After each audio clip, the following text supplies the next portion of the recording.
Welcome to Unfiltered Finance. I'm your host, Emily Turner. Joining us today, Nate Tucci, one of our market experts. And for folks who don't know you, tell us a little bit about kind of how you got into this field. Yeah, for sure. So me, like everyone, I got started by meeting a guy at church. No, I'm just kidding. That's not how everyone typically starts, but that is how I got started. There was a guy at our church who was really into currency trading, and he had started like working on a business around it, and kind of accidentally built a business around currency trading. He really just was intending to be a trader and kind of blog about what he did and where he was winning, where he was losing, and he built a following around that. And so he kind of like accidentally had this following that he then needed someone to help with. And so I was already interested in the financial world and business related stuff. And so because of the connection literally from church, I said, hey, I could probably do this, and ended up doing it as kind of an internship when I was a sophomore in college, helped him over the summer, and just like drank out of the fire hydrant kind of over that summer because I thought I knew something about finances, but I found out very quickly that like the trading world and like what you think you know about finances and economics are very, very different. And then you get into currency trading, which is like a whole nother layer on top of that. And so that was like a totally new experience for me, understanding the markets, how they work, the difference between trading and investing in economics and how that actually works. Losing money, like that was a new experience for me as well. But it was a really steep learning curve, but ended up working with him for about 3 months, mostly just learning the trading side and how that works, but also helping with his actual business. And then I went back to school, and a couple months later, he called me and said, "Hey, I really still need you back here, because I have so much going on and this, that, and the other." And so then I had a very fun conversation with my parents as a 19-year-old saying, hey, I'd really like to drop out of college and focus on currency trading, which, every parent's dream for their 19-year-old to tell them. And so, yeah, I did that. It was a interesting conversation to kind of get the official approval there. But really, I said, hey, as someone who loves business and economics, let's just run the numbers. I can stay in school for another couple years, rack up $50,000 more in debt. And at that time, it was 2010, so we're not like fully out of the 2008 kind of fear. Hey, can I even get a good job? All of that stuff was still hanging over a little bit, and so I said I could get an entry level job making $35,000 a year, which at that time that's kind of what an entry level job was. With six figures in debt, or I can make double that starting right now today and kind of cut off the debt racking up and so I made that decision, and I have really never looked back over the last 15 years. Ended up getting very into both the business side of that world, which I still love and still am involved in running our actual business, but of course the trading side as well. Learning the markets, learning technical analysis, learning supply and demand, and really I think just continuing for several years to have the understanding that I think most people still don't really have today, which is that your average financial advisor knows about selling you getting assets under management. Like that's their specialty. They are good at getting assets under management and collecting fees. And I mean, no issues with that. That's a legitimate career path that you can go down. But if you ask your financial advisor how options work, my guess is almost none of them know.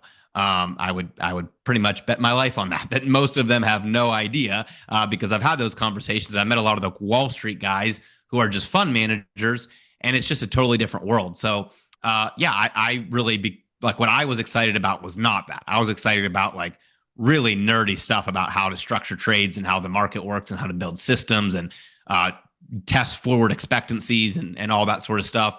And so between that side of the equation and then really like being behind the scenes running our business over the last 15 years, I ended up connecting with a lot of the team members that we launched a division with a couple years ago, and it's now kind of came out from behind the scenes and have been doing my own trading stuff for the last couple years that people have been following, and it's been a lot of fun.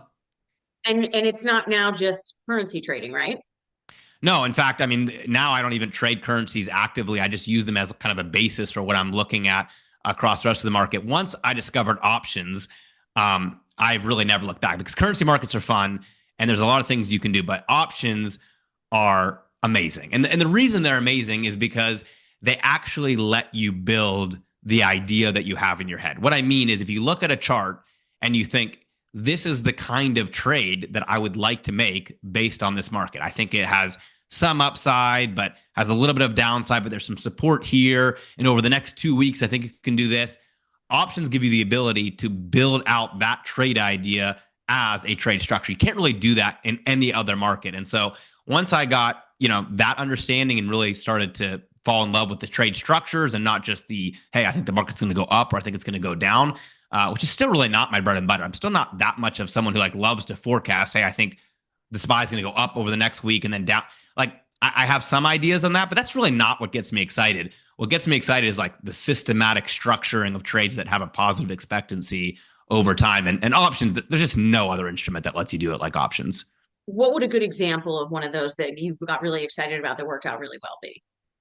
Okay, so for example, with options, you can create a buffer zone on a very simple trade, like a debit spread or a credit spread. What that lets you do is say, hey, I have a line in the sand. Okay, if price is above this level, I win. If it's below this level, I lose. And this is dramatically different than pretty much any other type of trading where you have to buy an instrument. It has to go up at the right time. It has to go up enough to kind of overcome what we would call implied volatility or time decay. Trading this structure flips all of that on its head, where it's just you against this line in the sand where the market has to be at a certain time horizon. And so, for example, one of the big trades that I made goes all the way back to April when the market was absolutely getting destroyed.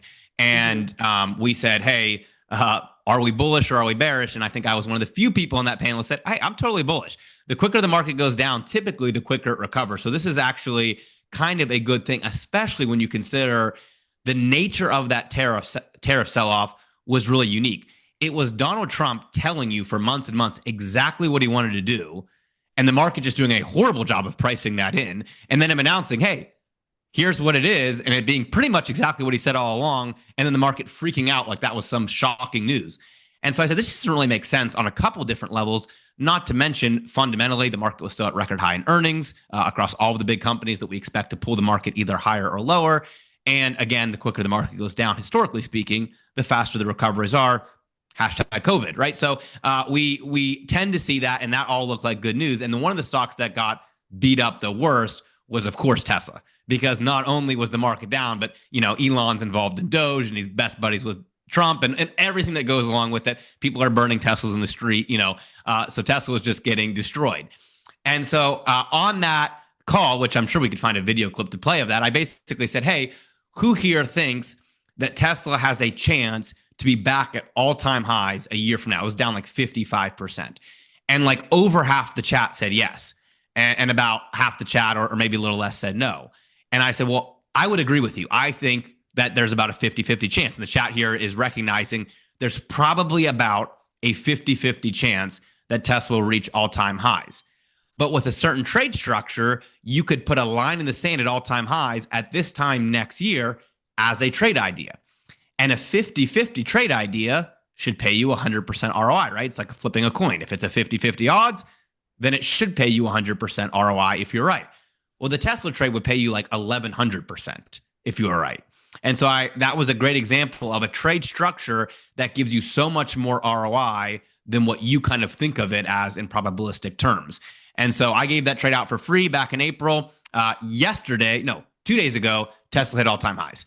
And so for anyone holding that trade, you still have some time left if you want to get the max profit, but the trade's up 850% for a trade that I would feel pretty comfortable saying is a coin flip 50-50. And so those are the kind of things that I just totally nerd out. The idea that I can find something that I think has 50-50 odds, but instead of paying 100% ROI, pays 1,000% ROI.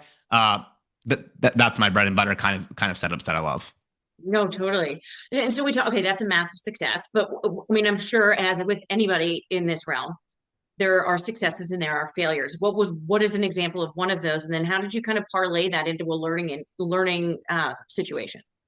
Yeah. So, I mean, I fail all the time. So there's so many examples of this, especially the way that I trade, because a lot of the stuff that I do is very mechanical, like an everyday trade that I put on that you just kind of know ahead of time, you're going to win 80 to 85%. And so over the course of a year, you're going to have, 30, 40 losses just with that strategy alone that you have to get, very comfortable doing. And so I'm very familiar with that. Now, this year in particular, I feel like has been a really good use case for lessons learned. A good example of that is that over the last 6 months, we've had really ugly Fridays. We had a October 10th Friday flush of like 3%. People remember the NVIDIA earnings day where the market popped up like over 1%, but then finished down 2%. That was also on a Friday. More recently, we've had really, really boring markets where we haven't moved a lot. And then all of a sudden, we moved over 1% down, also on a Friday. Well, for most people, they probably don't care a whole lot whether that happened on a Friday or a Wednesday or Monday. But if you're trading options, all of your expiration dates are on Fridays. And so it's really unfortunate when the market is going along beautifully and then all of a sudden the Friday day is the one that goes down, because I had probably 10 or 20 trades that if they happen to expire on any other day over a 30-day window, any other day, they would be winners, but they happen to expire on that Friday, which went down, and they became losers. And so I would always teach someone, hey, be careful with how much you load up trades on a certain day, that kind of stuff. Make sure you have diversification. But I realized that I was not nearly as careful as I would have thought that just when you trade every day and you do free sessions, hey, here's a trade idea I like, here's a trade idea I like. Sometimes you actually don't even realize that you have more open-ended risk than you're aware of because of the way that your equity works, right? So if I have a whole bunch of positions that are kind of break even, a couple that are positive, I might be looking at my account and my total open position says, okay, Nate, you're up $600 right now on all your open positions. And that's like a nothing burger, right? $600, nothing. Okay, so I'll take a couple more trades. Well, in reality, you might have a mix of trades that are all around break even and slightly profitable, and you have $15,000 or $20,000 of open risk. They just aren't actually adding up to big swings until that Friday flushes 3%, and you go, oh, there it all is. There's all that risk that I had kind of lined up. So again, I don't know that that's a new lesson, because I would have probably told anyone that before October 10th, but it's definitely a good lesson to be very mindful of, hey, how much am I actually taking care of my time allocation? In other words, I don't have all the same expiration dates for all these trade ideas. And how much is my position management accounting for different sectors? If you had all tech going into April, obviously it was like a really, really bad month. But if you had some staples and some energy and some gold mixed in, you did a lot better. So that kind of stuff is always worth learning again the hard way. Yeah, it's the ever ongoing lesson of the market. One of the things that I appreciate about you is, your belief in the democratization of the markets and access to it. And you're a big proponent of retail investing. For people who don't know the difference, what is the difference? And then why are you so convicted on that point? Yeah, it's a great question. So one of the big reasons that I care about that kind of that side of the coin, if you will, is because that's me. I did not go the Wall Street route, get $1 million under management, then prove that I could do it and get 10 million and a billion, using all kinds of strategies that the regular person can't even actually replicate. Like, I guess that's to start there. That's kind of one of my pet peeves is like I'll hear people on a webinar saying, like, I'm going to teach you how to trade like Wall Street. Well, I don't think you can teach them how to trade with like Wall Street if they have a $5,000 account. So I always feel like there's a bit of a bait and switch kind of mentality there. And really, I don't think you want to trade like Wall Street if you have a $5,000 account, even if you could, because it's not really going to be effective unless it's at massive scale. And so for me, I was someone who did start with a $5,000 account. In fact, I'd probably start with a $500 Forex account and blew it up a couple of times before, I actually got to a $5,000 account. And what I did from being just lucky and blessed, no other reason, being in this industry and getting to meet a lot of really good traders who had built a lot of really good ideas and systems and indicators and tools. And then not just that, but working inside the business and actually seeing firsthand the audited track records of all those things. Did they really work, or were they just hype? Seeing customer feedback. Were people actually able to get those same results, or was it just like this one special guru who worked for him, but everyone who tried to follow him, not so much? And so I got to really see, okay, what actually works and what doesn't work, and kind of learn the hard way. But as a retail trader, I got to figure that out. And so I just felt like along the way, I kind of had some light bulbs go off that I didn't think were very clearly communicated across the spectrum of like, actually, it is different. Actually, if you're a retail trader, you really do have to think about some of these things differently. You really do have to understand trade structures and things like that. And so where I became even more passionate about that was when I started understanding options and realizing the market makers just love the average retail trader buying an option, hoping for the best. Like I thought, I think like most everyone else, hey, it's a zero sum game. You get the direction right, you make money. You get the direction wrong, you lose money. The other random retail trader in Toledo, Ohio made money on the one that you lost, vice versa. And then realizing, wait a minute, no, actually, 95% of the people in Toledo, Ohio are losing money. And it's just the market makers and the people on Wall Street who are making all of the money in almost every case, whether you're directionally wrong or right. And once you dive into kind of the rabbit hole, it's not a conspiracy theory. It's just like, oh wow, the game's kind of rigged. And unless you actually learn it, you're kind of doomed for failure the way that everyone else says you should trade as a retail trader. So the more that I learned like how this game really works, and the more that I saw how much the mainstream has done an amazing job of convincing people like this is the path for retail traders, the more passionate I got. I kind of need to do something about this. The example I always give is like, it's like if like Kellogg's convinced you that Cocoa Puffs were the best thing to eat for breakfast. Like if they just did an amazing job of like everyone believed, well, listen, if you want to be healthy, you got to have Cocoa Puffs. Like that would be great for Kellogg's to have that as the narrative, but it wouldn't be great for all the people eating Cocoa Puffs every morning. And I feel like that's where we are right now. Main Street telling you, hey, listen, you shouldn't mess with complicated options. You really just need to be trading in your Robinhood account, regular calls, regular puts. Don't do anything crazy. You're a level one trader. That's what you need to be doing. Well, that's great for Robinhood and Wall Street. It's not exactly great for the people who are taking those trades. Totally. Well, and I love that, clearly there's a do-gooder element in you when it comes to doing this. For people who don't know who you are outside of this and your shows, who is Nathan Tucci? Well, yeah. Well, hopefully there is some do-gooder mentality because it is so fun to hear when someone has a light bulb moment go off and they say, "Nate, I get it. Like this, totally changed the game, or I've totally changed the way I trade because of you." Like it's hard to kind of beat that as a feeling. So there's definitely that.